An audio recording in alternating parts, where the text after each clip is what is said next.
25 बड़ी खबरों के बाद चलिए आगे बढ़ते हैं। रिपोर्ट देखिए कि कैसे पीएम मोदी के सोमनाथ जाने का साइड इफेक्ट विपक्ष द्वारा हिंदुत्व को विकृत बताने के तौर पर दिखा और कैसे वोट बैंक के लिए ओवैसी मुस्लिमों के लिए नई पॉलिटिकल एजेंसी बनाने की बात कर रहे हैं। रिपोर्ट देखिए फिर डिबेट करें।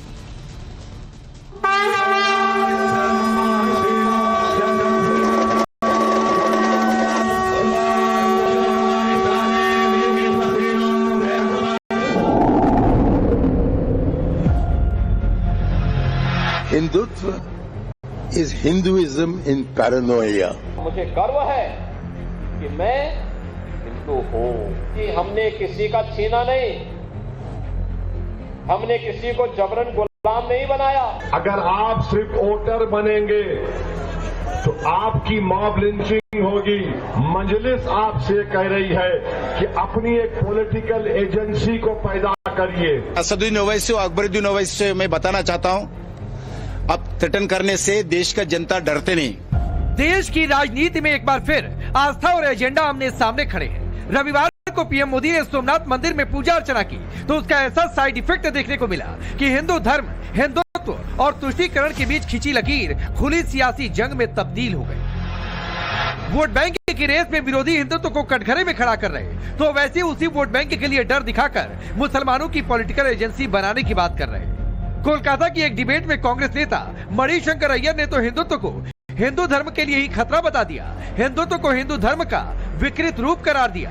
तो दूसरी ओर कांग्रेस नेता और कर्नाटक के मंत्री प्रियंका खड़गे को पीएम मोदी का सोमनाथ मंदिर इतना नागवार गुजरा कि तंज कसने से पीछे नहीं रहे।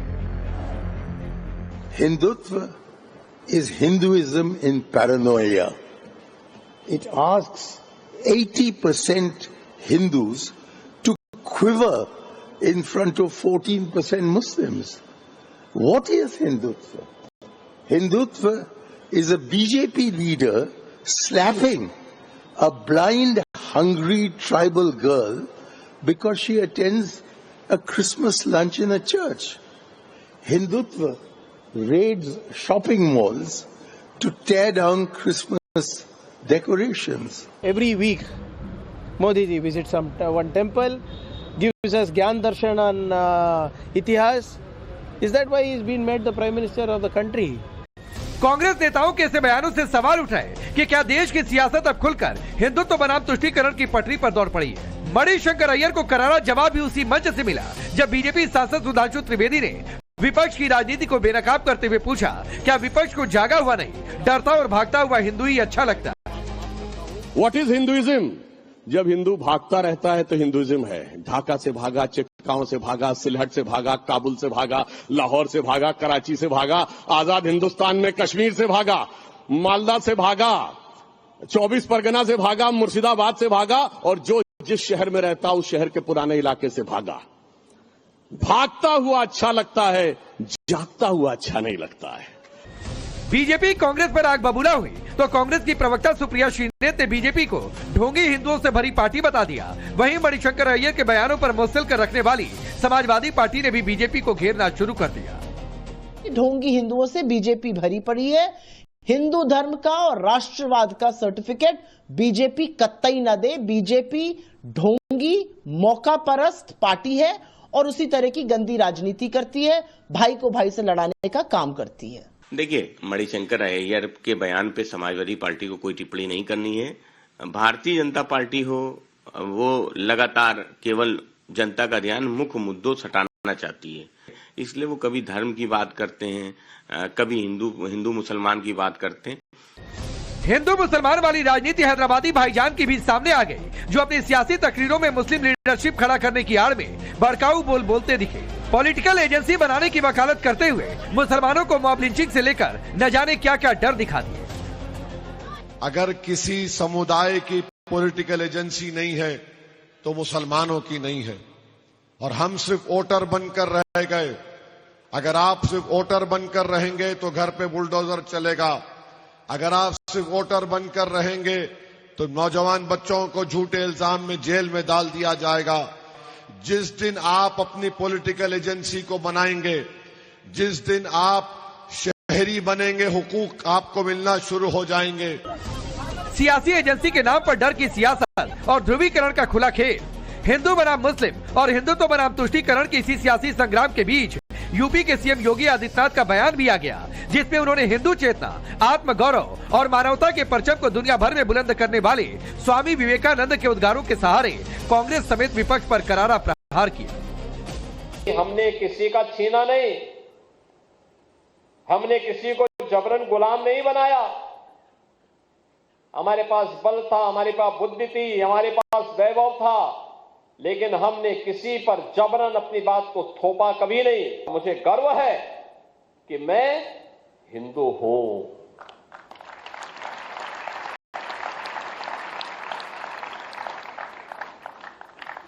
यानी मैं इसलिए कर पाया हूं क्योंकि मैं हिंदू हूं, और इसलिए भारत ये कर पाया है क्योंकि भारत में हर हिंदू का एक संस्कार होता है कि वह इसको अपने जीवन का मंत्र बनाए। कांग्रेस पर तीखा हमला विश्व हिंदू परिषद की ओर से भी हुआ, ये तर्क देते हुए कि जब हिंदू अपने अधिकारों के लिए नहीं लड़ा तब उसके आराध्यों के मंदिर तोड़ दिए गए। अब हिंदू जाग रहा तो कांग्रेस और विपक्ष को बेचैनी हो रही। जब हिंदू नहीं लड़ता था तब सोमनाथ मंदिर टूटा था, तब राम जन्मभूमि का, कृष्ण जन्मभूमि का और काशी विश्वनाथ का मंदिर टूटा था। हिंदू अब उस दिशा में रहने को तैयार नहीं। आजादी के बाद से कांग्रेस ने प्रयत्न किया है कि माइनॉरिटीज को अपने पीछे लगाओ और संगठित करो, हिंदुओं का विभाजन करो, जातियों में बांटो और इस तरह से भारत पर राज करो। तो अब सवाल है कि क्या वोट बैंक की राजनीति के लिए कांग्रेस हिंदुत्व को कटघरे में खड़ा कर रही है? क्या बांटो और राज करो की पॉलिसी के तहत ही कांग्रेस हिंदुत्व को हिंदू धर्म का दुश्मन बता रही? क्या हिंदुओं के जागरूक हो जाने से विपक्ष सियासी तौर पर बेसहारा महसूस कर रहा, इसीलिए तुष्टीकरण का सहारा? Bureau report, Times Now Bharat. तो सोचिए, वोट बैंक की रेस कुछ इस तरीके से है कि एक और हिंदुत्व को विकृत बताया जा रहा है, दूसरी ओर ओवैसी ये कह रहे हैं कि मुसलमानों की पॉलिटिकल एजेंसी बनानी है। मैं आपका परिचय पहले आज के मेहमानों से एक करवाता हूं। विजय शर्मा भारतीय जनता पार्टी के नेता और प्रवक्ता, आचार्य विक्रमादित्य हिंदू धर्मगुरु, सुजाता पांडे पॉलिटिकल एनालिस्ट के तौर पर, संदीप त्रिपाठी जी कांग्रेस पार्टी के नेता, इमरान सोलंकी एमआईएम के प्रेसिडेंट है वेस्ट बंगाल के, अखिलेश कटियार जी समाजवादी पार्टी के नेता और प्रवक्ता। आप सभी का बहुत बहुत स्वागत। संदीप त्रिपाठी, प्रधानमंत्री मोदी ने हाथ में त्रिशूल लिया था, आपको चुभा इतना कि आज हिंदुत्व को ही विकृत बताने लगे? देखिए, ये दोनों अलग अलग घटनाएं हैं। पहली बात तो मोदी जी का भगवान शंकर से इतना प्रेम है कि गुजरात में एक नागेश्वर ज्योतिर्लिंग है, उस ज्योतिर्लिंग में दर्शन करने नहीं जाते क्योंकि वहां ध्रुवीकरण नहीं हो सकता, ध्रुवीकरण में मदद नहीं मिल सकती। उसी गुजरात में है, उसी द्वारिका के पास में है, लेकिन वहां नहीं जाएंगे, वहां के आप एक फोटो भी नहीं दिखा सकते। लेकिन सोमनाथ में इसलिए कि वहां पर गजनवी ने हमला किया था और ध्रुवीकरण कर सकते हैं तो इसलिए जाते हैं। ये है उनका हिंदू धर्म के प्रति आस्था और ये है प्रेम, गजब का प्रेम है भाई। नहीं फिर तो ये 12 ज्योतिर्लिंग, अब सुनिए ना सर। हाँ, अच्छा बोलिए मेरी बात। हाँ बोलिए। ये 12 ज्योतिर्लिंग हमारे यहाँ है और ये माना जाता है कि जीवन में लोगों को 12 के 12 ज्योतिर्लिंग दर्शन करने चाहिए। अच्छी बात है, सबको करना चाहिए, सभी हिंदुओं को करना चाहिए। हमारी दिक्कत हिंदुओं से नहीं है, हमारी दिक्कत उस छद्म हिंदुओं से है। अरे भाई साहब देश के पहले प्रधानमंत्री नेहरू जी ने किए क्या याद नहीं है? वो चिट्ठी तो डॉक्टर राजेंद्र प्रसाद को लिखी थी आपके। सर इनको शांत कराइए। सुनो प्रवक्ता जी, सुनो प्रवक्ता जी, हिंदू हो क्या जानते हो? पहले 12 ज्योतिर्लिंग का दर्शन करने के लिए नेहरू जी गए थे क्या? नेहरू जी गए थे क्या? बकवास करने बैठ गए क्या? बकवास करने बैठ गए, ज्ञान देने बैठ गए? नेहरू जी के सो रहे थे बैठ के, जिनकी तुम औलादे मानते हो अपने आप को। नेहरू जी सो रहे थे बैठ के, नेहरू जी यहाँ लेटर लिख रहे थे, कोई नहीं जाएगा, कोई नहीं जाएगा। यहाँ तब भूल गए थे, तब ज्ञान कहाँ गया था? यहाँ बदतमीजी करने बैठ गए कि 12 ज्योतिर्लिंग के दर्शन करने चाहिए हिंदू को। नेहरू जी ने क्यों नहीं किए? नेहरू जी ने लिख के क्यों लिखा कि मैं बीच में आता हूँ, एक मिनट आचार्य जी, आचार्य जी एक मिनट सर, एक मिनट। संदीप त्रिपाठी आप भी रुकिए, संदीप त्रिपाठी एक बार आप भी रुकिए। नहीं ठीक है, ये ठीक बात है, ये मुझे सुनकर अच्छा लग रहा है। जो आज ज्ञान की बातें संदीप त्रिपाठी कर रहे हैं कि 12 ज्योतिर्लिंगों के दर्शन करने चाहिए एक हिंदू को, ये आस्था की बात है, बिल्कुल सही बात है। लेकिन संदीप त्रिपाठी सुनिए, आचार्य विक्रमादित्य का बीच में टोकना आपको इतना नागवार गुजरा, आप बोलते ठीक है, लेकिन जिन शब्दों का इस्तेमाल किया वो शब्द ये बता रहे हैं कि आपको ये बात चुभी कितनी है। चलिए आप अपनी बात पूरी करिए, आचार्य विक्रमादित्य आऊंगा सर। नहीं संदीप त्रिपाठी, आपने कहा ना, मैंने आपको आपकी बात पूरी करने दी। आपने कहा ना कि ध्रुवीकरण नहीं हो सकता, गजनवी की चर्चा होगी, इसलिए सोमनाथ चले गए। और आपको मैं अगर पलटकर यही पूछूं कि आपको दिक्कत इसीलिए हो रही है क्योंकि यहां पर गजनवी था, क्योंकि यहां पर खिलजी था, क्योंकि यहां पर औरंगजेब था, इसलिए आपको सोमनाथ जाना अखर रहा है कि जब सोमनाथ जाएंगे तो चर्चा होगी, फिर हमको बोलना मुश्किल हो जाएगा। अगर यही पलटकर सवाल आपसे पूछा जाए तो क्या जवाब है आपके पास? मैं बिल्कुल जवाब दूंगा, उसका पहले जवाब दूंगा जो आपने सवाल पूछा। अगर हम इससे डरते तो सर हम संसद में कानून बनाकर उस मंदिर को नहीं बनाते। आपने बनवाया था कानून, 84 से। बिल्कुल आपने बनवाया था कानून। कौन का, किसकी सरकार थी? कौन संसद में कानून किसने बनाया सर? संसद से मंदिर बनी है वो।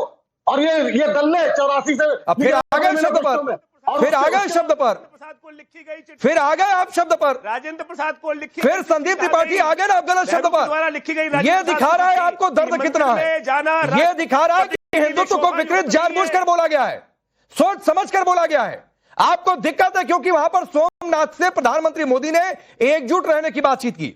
वो एकजुट रहने की बातचीत जो सीएम योगी भी करते हैं, उसी पर मुहर लगाई तो आपको दिक्कत है।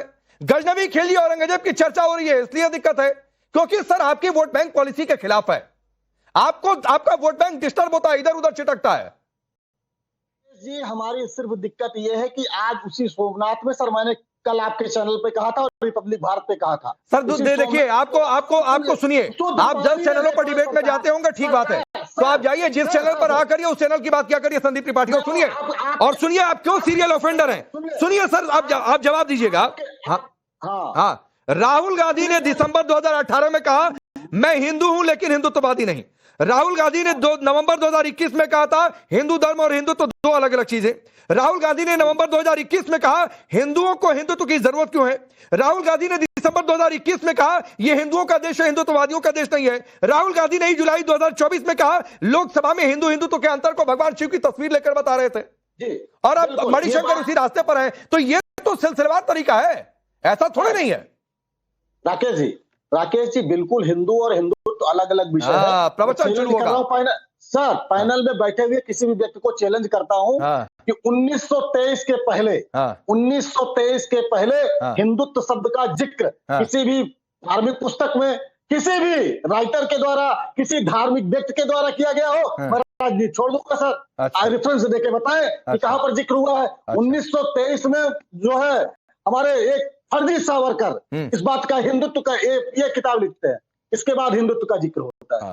आप ये बात कर रहे हो, आप बात करते हो कि जो है हिंदुत्व ही हिंदू है, नहीं है हिंदू। आप हिंदुत्व जो पढ़ेंगे वीर सावरकर की, उसमें किस तरीके से नफरत कराई चुकी है। अब ये कांग्रेस तो अपने पार्टियों के द्वारा ही कहा, गूगल कर लो सनातन में कितने दर्शनों में पढ़ के पार्टी है, इनको क्या समझाना है। ये हिंदुत्व की डेफिनेशन देंगे जिनको हिंदुत्व के बोलना तक नहीं आता है। ये त्रिपाठी जी बनके बैठे हैं, मुझे लगता है इनके वंश में ही कुछ दिक्कत दिखाई देती है, कुछ वंश में ही दिक्कत दिखाई देती है। भाई मुझे पता चल रहा है, मुझे पता है किस प्रकार के मुझे कुछ दिखाई दे रहा है। मैं आपके वंश में कुछ और बोलना नहीं चाहता, मुझे तो वर्ण शंकर दिखाई दे रहे हो, वर्ण शंकर। अरे वर्ण शंकर दिखाई दे रहे हो, जो नेहरू के खानदान के वर्ण शंकर थे उसी खानदान के त्रिपाठी है, मुझे दिखाई दिए थे, वर्ण शंकर हो गए हैं, जो यहाँ हिंदुत्व के ऊपर परिभाषा उपस्थित करने की बात नहीं अच्छा लगता है। एक मिनट आचार्य जी, आप भी शांत होइए, आप भी कंट्रोल करिए सर। नहीं अच्छा लगता है अगर इस तरीके से दोनों पक्ष अपने धैर्य को खोना शुरू कर देंगे। लेकिन संदीप त्रिपाठी, विजय शर्मा जी आपको ले आता हूं, सावरकर तक चले गए हिंदुत्व पर, पूरी कर दूं ये भाजपा पूरी करिएगा सर, पूरी करिएगा। 6 मिनट से आप ही पूरा कर रहे हैं, आप और आचार्य विक्रमादित्य पूरा कर रहे हैं। फर्जी वाला मलेच्छ ये आप तय मत करिए, ये कौन सा शब्द है फर्जी वाला, और जो आपने शब्द का इस्तेमाल किया इन्होंने तो हिंदुत्व को ही नकार दिया। पहले अपना जनेऊ दिखा, पहले अपना नहीं, ना किसी को यहाँ पर गलत शब्द इस्तेमाल करना है, ना किसी को जनेऊ दिखाना है सर, प्लीज। विजय शर्मा। संदीप त्रिपाठी, आपने कांग्रेस का जो चाल चरित्र चेहरा है वो देश के सामने दिखा दिया।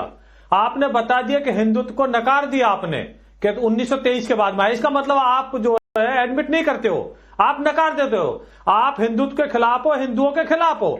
ये सर्वविदित है, सबके बार बार है। अरे भैया नकली जनेऊ डाली है, ऐसे तो राहुल गांधी ने भी डाला था, और वही कहते थे कि मंदिरों में लड़कियां छेड़ी जाती हैं। संदीप त्रिपाठी डालने से नहीं होता, कर्म से होता है। आप कर्म करो, आप एक तरफ हिंदुओं को गाली देते हो, दूसरी तरफ आप जनेऊ दिखाते हो। ऐसे तो राहुल गांधी है, बार बार कहते हैं। तो इस तरह का मैं बताता हूँ, ये और ओवैसी की पार्टी दोनों मिले हुए हैं। इनके लिए एक मिनट विजय जी, एक मिनट कहते हैं। संदीप त्रिपाठी सुनिए, अभी मैंने आचार्य विक्रमादित्य को रोका कि ये डिबेट जनेऊ दिखाने के लिए नहीं है, रोका ना मैंने उनको, और आप फिर उसी स्तर पर डिबेट को ले जाना चाहते हैं, वहीं पर लेकर जाना चाहते हैं। फिर मैं छोड़ देता हूं, आप लोग निपटिए फिर आपस में, फिर शिकायत मत करने आइएगा कि देखिए इन्होंने शब्दों की मर्यादा लांगी, उन्होंने सीमाएं लांगी, तो नहीं अच्छा लगता है। चौक चौराहे पर डिबेट नहीं कर रहे हैं, पान की दुकान पर। बोलिए विजय जी। देखिए राकेश जी, कांग्रेस पार्टी का मतलब मुस्लिम है, मुस्लिम का मतलब कांग्रेस पार्टी है। ये तो इनके तेलंगाना के चीफ मिनिस्टर ने बोल दिया। आंध्रा में, महाराष्ट्र में धर्म के आधार पर इन्होंने आरक्षण दिया 5% जो कोर्ट ने खारिज किया सबके सामने। आज आरक्षण ओबीसी में, ओबीसी भाइयों का आरक्षण छीन के मुस्लिमों को कौन आरक्षण दे रहे हैं कर्नाटका में? ये लोग दे रहे हैं, ममता दीदी दे रही है। तो इनका चाल चरित्र पता है। इन देश के प्रधानमंत्री मनमोहन सिंह क्या बोलते थे संसाधनों पे? पहला गाली देने का काम ये करते हैं हिंदुत्व का। इनके राहुल गांधी कहते हैं लड़कियां छेड़ी जाती हैं। विकीलीक्स में बोलते हैं राहुल गांधी, जो वहां के यूएस एम्बेसडर थे, उनसे कि मुझे हिंदुओं के से ज्यादा डर लगता है, सैफरन से ज्यादा डर लगता है भाई। और इतने देश में आतंकवादी हमले हुए हैं, आपको उस धर्म से कोई लेना देना नहीं। आपको सिर्फ किससे डर लगता है? हिंदुओं से डर लगता है, हिंदुत्व से डर लगता है। क्योंकि आपकी जो मानसिकता है वो हिंदू विरोधी है, हिंदुत्व विरोधी है, सनातन विरोधी है। तभी तो जवाहरलाल नेहरू ने किस तरह से ऑल इंडिया रेडियो को भी आदेश दिए थे कि इसको ज्यादा मत दिखाओ, हमारी छवि खराब होगी। पाकिस्तान के प्रधानमंत्री को आप पत्र लिखते हो कि इसको गलत ना समझा जाए। आप देश के राष्ट्रपति को रोकते हो उस टाइम कि आप वहां ना जाएं। तो इस तरह का आपका आज का चेहरा थोड़ी है। और आप बाबर की छोटा सा नहीं रुक जाइए सर, तीन मेहमान और है और वो भी बहुत कुछ बोलना चाह रहे हैं, तो उनको भी बारी दीजिए, उनको भी मौका दीजिए। ये छोटी छोटी बात हर कोई करना चाहता है। अखिलेश कटियार, आप हिंदुत्व वाली इस डिबेट में किस लाइन पर खड़े?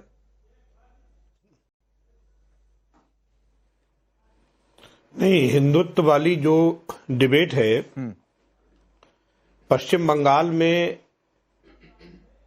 पांडे साहब चुनाव है और चुनाव में हिंदुत्व को सहारा लेके इन्हें सत्ता तक पहुंचना है। भारतीय जनता पार्टी का ना हिंदुत्व से मतलब है, ना दलित पिछड़े समाज के लोगों से मतलब है, ना किसान मजदूरों से मतलब है।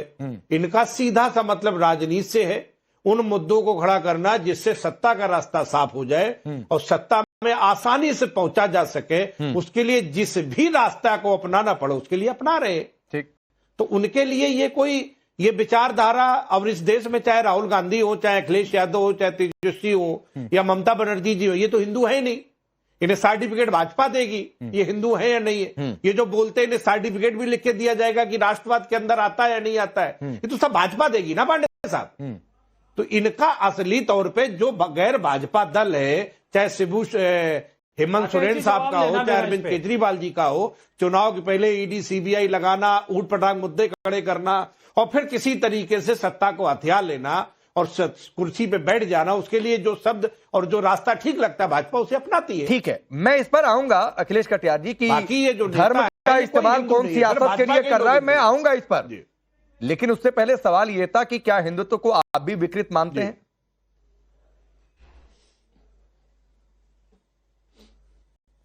एक संस्कृति है जो इंसान को जीने के लिए, समाज को जोड़ने के लिए, आचरण में, विचार में, संस्कार में, त्योहारों में एक कल्चर है जिस पे हम लोग जीते हैं। हम भाईचारे में भरोसा मतलब विकृत नहीं है ना? हाँ या ना में बोलिए। और इस संस्कृति विकृत नहीं है, संस्कृति है।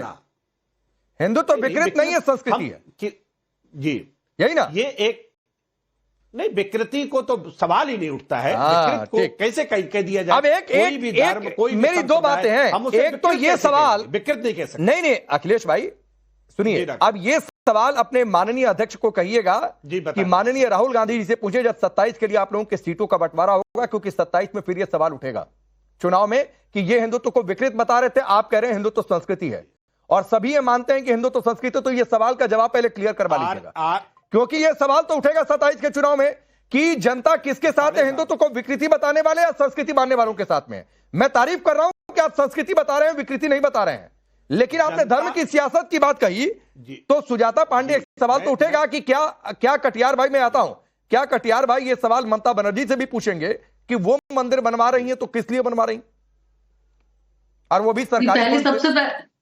हाँ बिल्कुल, और सिर्फ एक ही नहीं, 3-4 मंदिर की लिस्ट लगी है। जगन्नाथ मंदिर बन गया, दूसरा भी बन रहा है, और काफी ज्यादा इस बार जो पूरा फोकस है वो ममता बनर्जी का यही फोकस है कि विकास के कार्यों पे तो बात कर नहीं सकती, क्योंकि विकास के कार्यों पे बात करेंगी तो करप्शन की बात आ जाएगी। तो अभी वो वही है कि नहीं मैं भी हिंदू हूं के लाइन पे लटकी है, क्योंकि उनको पता है कि बंगाली मानुस भी अब जाग रहा है। उन्हें पता है कि जो बांग्लादेश में हो रहा है वो बंगालियों को दिख रहा है। वो दिख रहा है कि सेकुलरिज्म की ये जो छद्म जो पढ़ाया गया, सिखाया गया, वो सिर्फ हिंदुओं को सिखाया गया। जब बांग्लादेश में हिंदुओं को निर्मम हत्या कर दी जाती है, ईश निंदा का झूठे आरोप लगा के उनको सबके सामने जला दिया जाता है। डायरेक्ट एक्शन डे का एक आपको सामने से दिखता है कि डायरेक्ट एक्शन डे भी ऐसा ही हुआ होगा, तो लोगों की जो यादें हैं वो ताजा हो जाती है कि ये यही बंगाल था जहां पे डायरेक्ट एक्शन डे हुआ था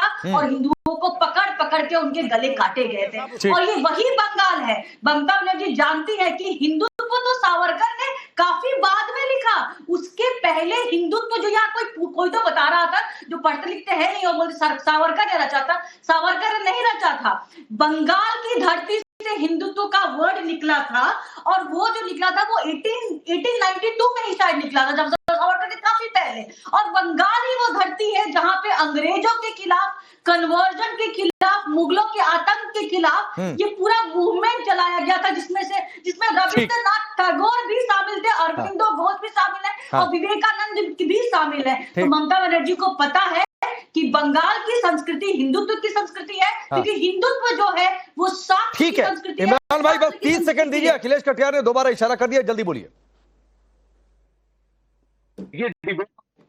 मैं सिर्फ ये कहना चाहता हूं कि जो पश्चिम बंगाल में हिंदुओं की बात हमारी बहन कर रही है, अभी मेरठ के अंदर एक घटना घटी है जो दिल दहला देने वाली है, उस पर भी थोड़ा जोड़ दें। वो भी हिंदू ही है, हाथरस मेरठ उद्देश्य भरा पड़ा है ऐसी घटनाओं से। हम तो ये जानते हैं कि भारतीय जनता पार्टी जो अपने राजनीतिक मुद्दों में वो नरेटिव सेट करने में जो बात ठीक लगती है उसे आप कहने लगती है। वो इस देश में दलित पिछड़े जो हिंदू है उनके साथ क्या क्या नहीं होता है उस पर कोई बात नहीं करता है।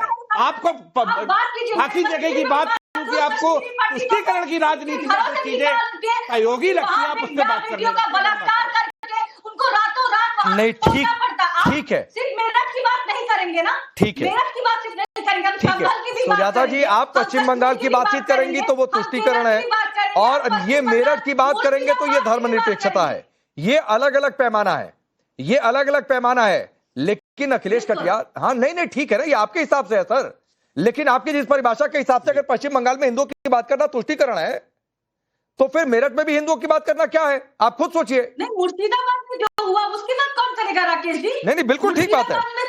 अब इमरान सोलंकी मैं आपके पास आता हूं, ये कह रहा हूं नहीं ठीक है ना, सिर्फ इतना। हाँ ठीक है इमरान सोलंकी इनके पास भी हिंदुत्व को विकृत बताना एक तरीका है, एक समुदाय का, आपके समुदाय का वोट बैंक पाना, और आपको वो वोट बैंक पाना है तो आप पॉलिटिकल एजेंसी की बात कर रहे हैं, आप ठेकेदारी की बात कर रहे हैं। मैं 10 सेकंड के लिए कुछ बोलूं राकेश जी, 10 सेकंड। अच्छा 10 सेकंड दे दीजिए इमरान भाई, इतना समय दिया आपने, 10 सेकंड के लिए। सिर्फ मैं कह रही कि अगर हिंदुत्व विकृत होता तो मैं मुंबई में बैठी हूँ, यहाँ पे हाजी अली की दरगाह है। आपको पता है महालक्ष्मी के पूजा करने के बाद लोग हाजी अली की दरगाह पे जाते हैं। अगर हिंदुत्व विकृत होता तो ये मूवमेंट उल्टा नहीं होता है ना।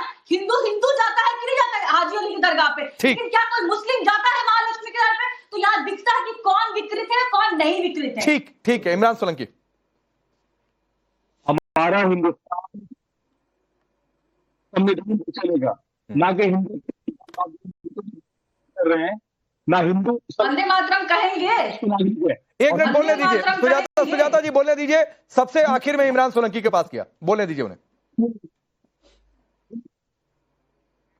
आवाज आपकी कट के आ रही है इमरान भाई, आपका नेटवर्क गड़बड़ है, देखिए एक बार जरा देखिए, आवाज ठीक करिए अपनी। इनकी तो विचारधारा ही गड़बड़ है, क्या कहेंगे नेटवर्क का। हाँ अभी बोलिए, अभी बोलिए जरा। नहीं, एक बार इन्हें डिस्कनेक्ट करके दोबारा कनेक्ट करिए। पीसीआर एक बार इन्हें डिस्कनेक्ट करके दोबारा कनेक्ट करिए इन्हें एक बार डिस्कनेक्ट करके। संदीप त्रिपाठी, क्यों बार बार ऐसा होता है? इससे आपको हिंदुत्व को विकृत, कोई आपके गठबंधन में कोई हिंदुत्व को बीमारी बता देगा, कोई कह देगा कि भगवान कृष्ण ने कोरोना भेज दिया। ये तो सीरियल ऑफेंडर वाली बातचीत हो गई है सर। पहला विषय ये है कि हमारे यहाँ एक कहा जाता है, वही जो राम रचि राखा, यानी अच्छा और बुरा सब ये कहा जाता है कि भगवान की बिना मर्जी के पत्ता भी नहीं हिलता है। ये हमें सनातन सिखाता है, हिंदू धर्म सिखाता है। ठीक है। दूसरी बात सर, अभी बात जिस तरीके से हिंदू और हिंदुत्व को इकट्ठा करने की बात की, कि हम यही कह रहे हैं कि हिंदू अलग है और हिंदुत्व अलग है। हिंदू को तो शंकर अय्यर जी ने कहा कि पुराना और आध्यात्मिक और सबसे बढ़िया धर्म है। सुजाता पांडे बार बार हंस रही है। आचार्य जी आता हूं जरा, सुजाता पांडे कुछ कहना चाह रही है, बोलिए। तिलक पड़ा है। ये तो आचार्य जी 1 मिनट दे दी जा रहा हूं सर, 1 मिनट बस, 1 मिनट दे दी जा रहा हूं। वही जो राम रचि राखा, लेकिन राम मंदिर अरे त्रिदोषी को क्या बोलने का मौका दे रहे हो? त्रिदोषी है, पार्टी थोड़ी है, त्रिदोषी है। सर पर्सनल कमेंट कर रहे हो तुम, क्या हो? नहीं, कोई पर्सनल कमेंट नहीं, सुजाता पांडे बोल रही हैं। कोई पर्सनल किसी का कमेंट नहीं, सुजाता पांडे बोल रही हैं। मैं ये कह रही हूँ कि ये तो वही ये कह रहे थे कि वही जो राम रचि राखा, लेकिन ये वही है जो राम को काल्पनिक बता रहे थे, ये वही है जो आज नहीं, मेरा तो दूसरा सवाल है। मैंने सोचा सुजाता कि आप दूसरा सवाल सोचकर हंस रही हैं। अब जो मैं सोच रहा था वो मैं बता देता हूं। आपने कहा संदीप त्रिपाठी की होइए वही जो राम रचि राखा, यानी भगवान राम की मर्जी के बिना पत्ता नहीं हिलता है। अब समाजवादी पार्टी के मुखिया को समय नहीं मिला अयोध्या जाने का, यानी भगवान राम नहीं चाहते हैं, यानी भगवान राम नहीं चाह रहे हैं। आपकी पार्टी के भी माननीय राहुल गांधी जी को मौका नहीं मिला, यानी भगवान राम नहीं चाह रहे हैं। बिल्कुल, ये तो अखिलेश जी ने कहा कि जिस दिन भगवान चाहेंगे हम बिल्कुल चले जाएंगे। और सपा के सारे विधायक गए थे, गाड़ियों में भर के गए थे। हमारे यहाँ प्रमोद तिवारी जी गए, अविनाश पांडे जी गए, पूरी लीडरशिप गई। अब जिस दिन राम जी चाहेंगे बिल्कुल राहुल। अरे तो अखिलेश का यार ये कैसा आशीर्वाद है भाई जो आपको मिल गया प्रभु राम का, लेकिन प्रभु राम नहीं चाह रहे हैं कि अखिलेश यादव और राहुल गांधी अयोध्या पहुंचे। अरे अवधेश जी को मिल गया, अखिलेश जी को नहीं मिला। अवधेश जी को मिला ना। मतलब है पांडे साहब कि आप जो है फिर आप धर्म पे सवाल उठा रहे हो। मैं धर्म पे कहां सवाल उठा रहा हूं? इन्होंने ही कहा कि भगवान राम की मर्जी के बिना पत्ता नहीं हिलता, ये तो मैं भी मान रहा हूं। धर्म पे सवाल उठना है, एक हिंदू होने के तौर पर मैं भी ये मान रहा हूं। लेकिन फिर उसी तर्क पर तो ये सवाल पूछा जाना चाहिए कि भगवान राम नहीं चाह रहे कि आपकी पार्टी के सबसे बड़े नेता पहुंचे अयोध्या। फिर इसको अखिलेश जी ने कहा, स्वयं कहा। आप एक कड़कड़ में राम है और दूसरी बात जब ये है, और अखिलेश जी तो अपने यहाँ इटावा में खुद एक बड़ा मंदिर का निर्माण करा रहे, उसका तो ढिंढोरा वो कहीं नहीं पीटते। तो आप लेकिन सच्चा हिंदू, कर्तव्यनिष्ठ हिंदू, इसके सबके सर्टिफिकेट तो भाजपा बांटती है। अच्छा ठीक है। इमरान भाई जुड़ गए, आचार्य जी आ रहा हूं मैं। इमरान सोलंकी जुड़ गए, इमरान सोलंकी जो सवाल पूछा था। सर देखिए, हमें पहले ये बताना पड़ेगा क्या हिंदुस्तान हमारा संविधान से चलेगा या गीता कुरान से चलेगा? पहले आप ये समझिए। आप हिंदुत्व की बात कर रहे हैं, आज प्रधानमंत्री जी एक बार बोलने दीजिए, सुजाता बोलने दीजिए, काफी समय हो गया इमरान सोलंकी नहीं बोल पाए। सुनिए सुजाता जी, ये सवाल हमसे मत करिए। आपने बोला, मैंने आपने मुझे बोला, आप जब बोले मैंने कुछ नहीं बोला। वही संविधान मुझे इजाजत देता है अभिव्यक्ति की आजादी, अपने धर्म पे चलना। सुनिए, वही आप जिस संविधान की बात कर रहा हूँ ना मैं, वही संविधान हमें इजाजत देता है अपने धर्म पे चलने की। वही संविधान इजाजत देता है अपने धर्म को मानने की। आर्टिकल 25, 26, 15, 16 आप पढ़ के आइए पहले। आप मैडम, आप थम्स अप है मैडम, सुनिए, आप पहले पढ़ कर आइए। आप मुसलमान देखते हुए सवाल याद है, आप मुसलमान देखते हुए सवाल आता है। वही संविधान हमें इजाजत देता है, और संविधान हिंदुस्तान के लिए है, ना हिंदुओं के, ना मुसलमान, सबके लिए संविधान है। ये संविधान से चलेगा, आपके हिंदुत्व से नहीं चलेगा। नहीं चलेगा, इसीलिए मैं आपसे पूछती हूँ। ये संविधान इसलिए बोल रहा हूँ, आप जहां मुसलमान देखते हैं कि संविधान बड़ा देखना। आप सुनिए, देश संविधान, आप जिस संविधान की हम बात कर रहे हैं, हम आर्टिकल 15, 16, 29 की बात कर रहे हैं। संविधान से चलने वाला देश हमारा। मैडम, इनको चुप रहे, ऐसे बात नहीं कर सकते। अच्छा ठीक है, सुजाता पांडे आपने अपनी बात रखी। अब इमरान सोलंकी का जवाब सुनिए। वैसे भी सबसे आखिर में इनके पास गया, नेटवर्क की भी दिक्कत हो रही थी। इमरान सोलंकी, नहीं ठीक है, वो आपका सवाल आ गया।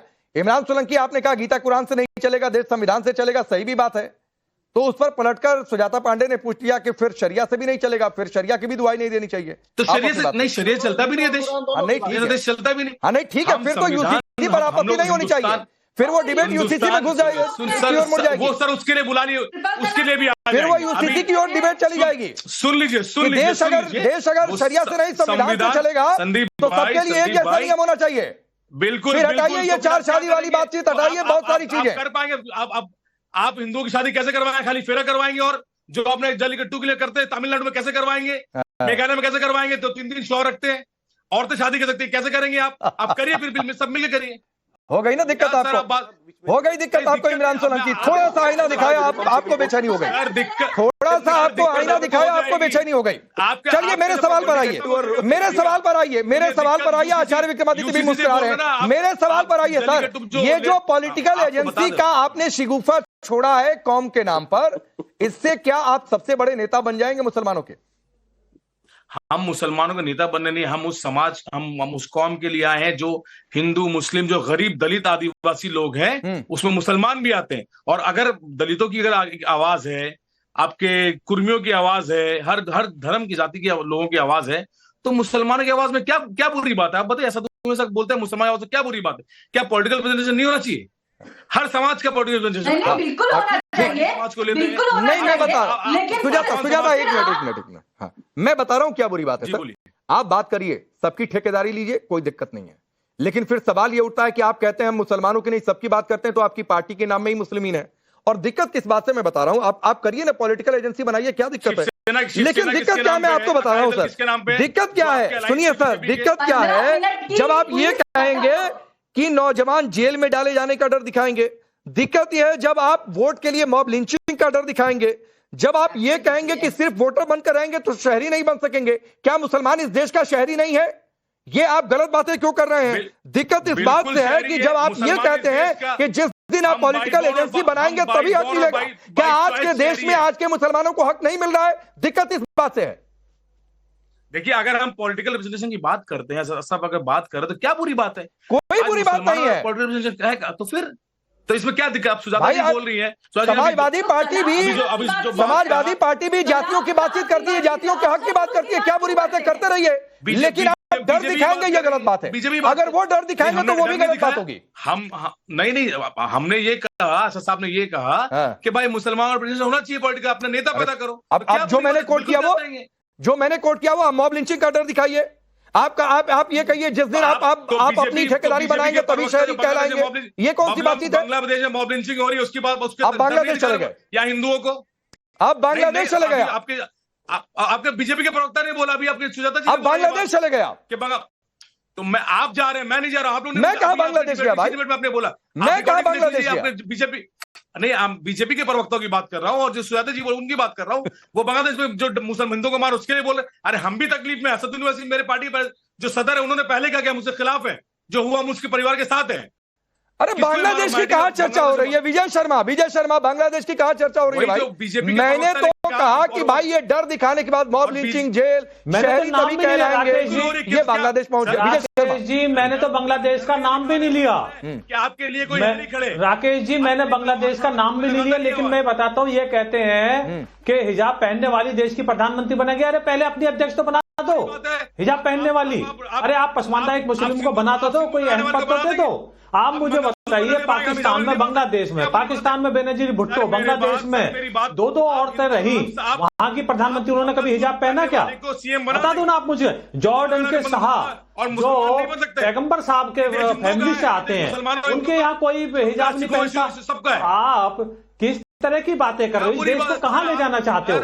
हैं सर विस्तार बताओ ना मुझे, जो विश्व में सबसे ज्यादा आबादी इंडोनेशिया में है, वहां भी बता दो मुझे। आप देश में वहां की प्रधानमंत्री भी ऐसी बनी है, रहते हैं, उन्होंने भी कभी हिजाब नहीं पहना। रहते हैं। आप क्या कहना चाहते हो? आचार्य विक्रमादित्य आप थोड़ी देर पहले बड़े हंस मुस्कुरा रहे थे। तांसु चिलर उन्होंने आचार्य विक्रमादित्य आप थोड़ी देर पहले बड़े हंस और मुस्कुरा रहे थे। हाँ, एक मिनट कभी आचार्य विक्रमादित्य क्या जी, आप जवाब दो ना, आप मुझे